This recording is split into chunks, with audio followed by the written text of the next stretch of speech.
Hi, my name is Kyle, and I'm with the West Michigan Environmental Action Council, and I'm going to walk you through the basics of our vermi-compost operation, which is composting with worms. So we have our worm bin that resides in our office, and it's about ready to harvest. So we're going to go through the ingredients for composting, how to harvest the compost when it's all done, and then how to create some liquid fertilizer or worm tea. So compost is the process of transforming raw organic matter like food scraps or sawdust or paper products into a nutrient-rich material called humus. That's what's here. So humus is an important part of soil because it contains all the nutrients and organic material that plants need to grow. So essentially it's very, very concentrated organic fertilizer.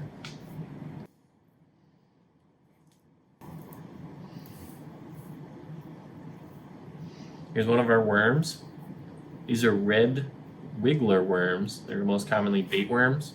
They don't get that big and they reproduce really quickly, so they're perfect for vermicompost operations.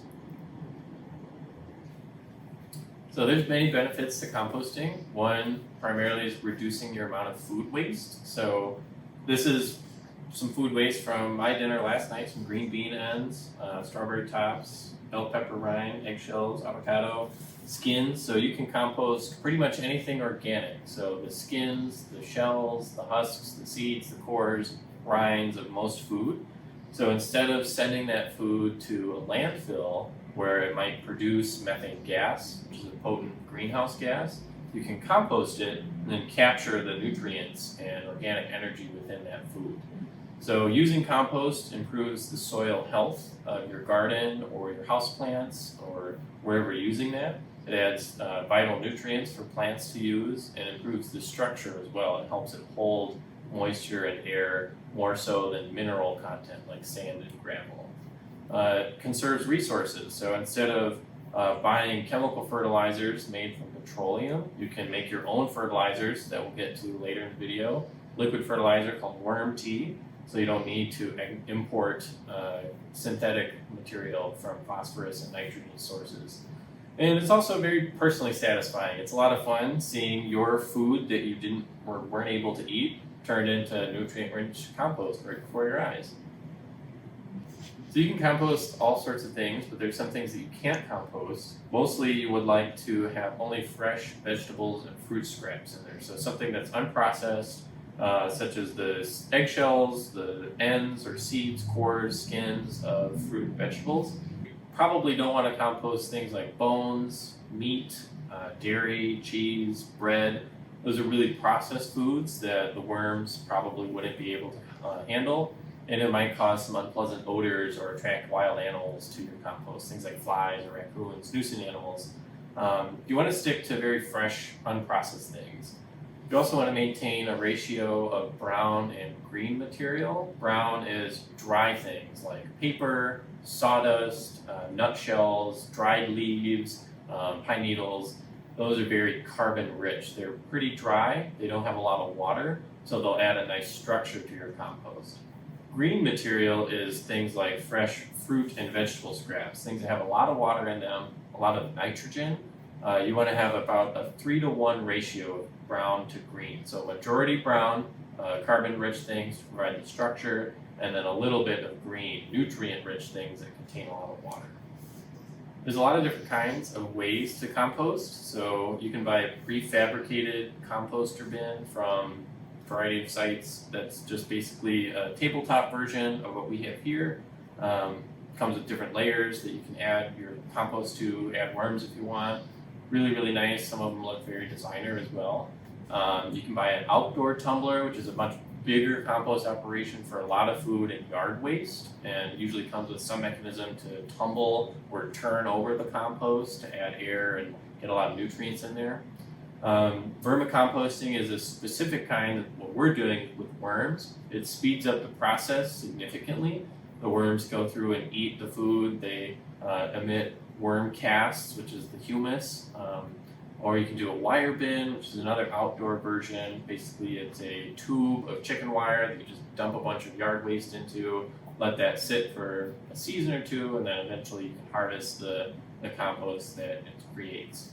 You can also pay for a curbside service, so there's a variety of private composters that you can dump your compost waste to or buy compost material from.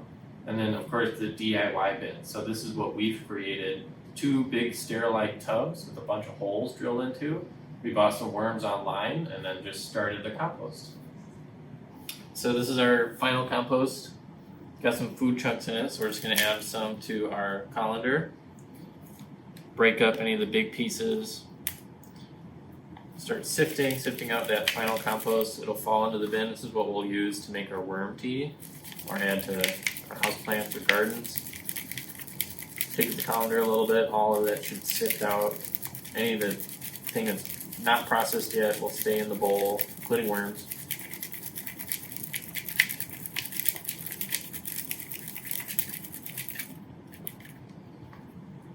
Shake.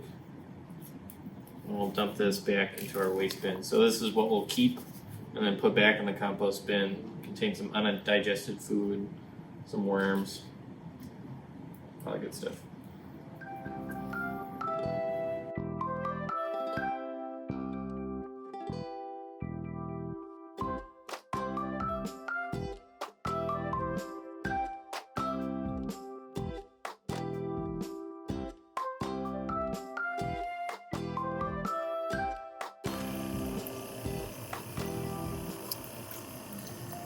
So now that we have some of our sifted compost, we're going to make some worm tea.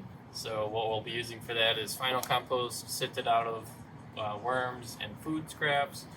Got a nylon bag that we use for produce. It's got some holes in it. Got a scoop, and then I got a 5-gallon bucket filled up with some water and an aquarium bubbler to help aerate and leach out the nutrients from the compost. About 3 cups. Recommend like a poundish. I'll cinch that up. Let's soak up some water.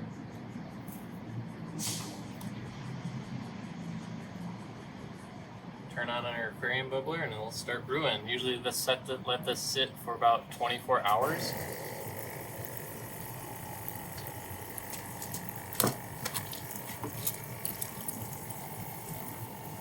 Beautiful. And then once you got your final product, you can dilute it again with an additional 5 gallons. This is kind of what it'll look like at the very end. Beautiful, nice brown color. Got some of the compost floating around in there. Very, very potent. Great for gardens and houseplants.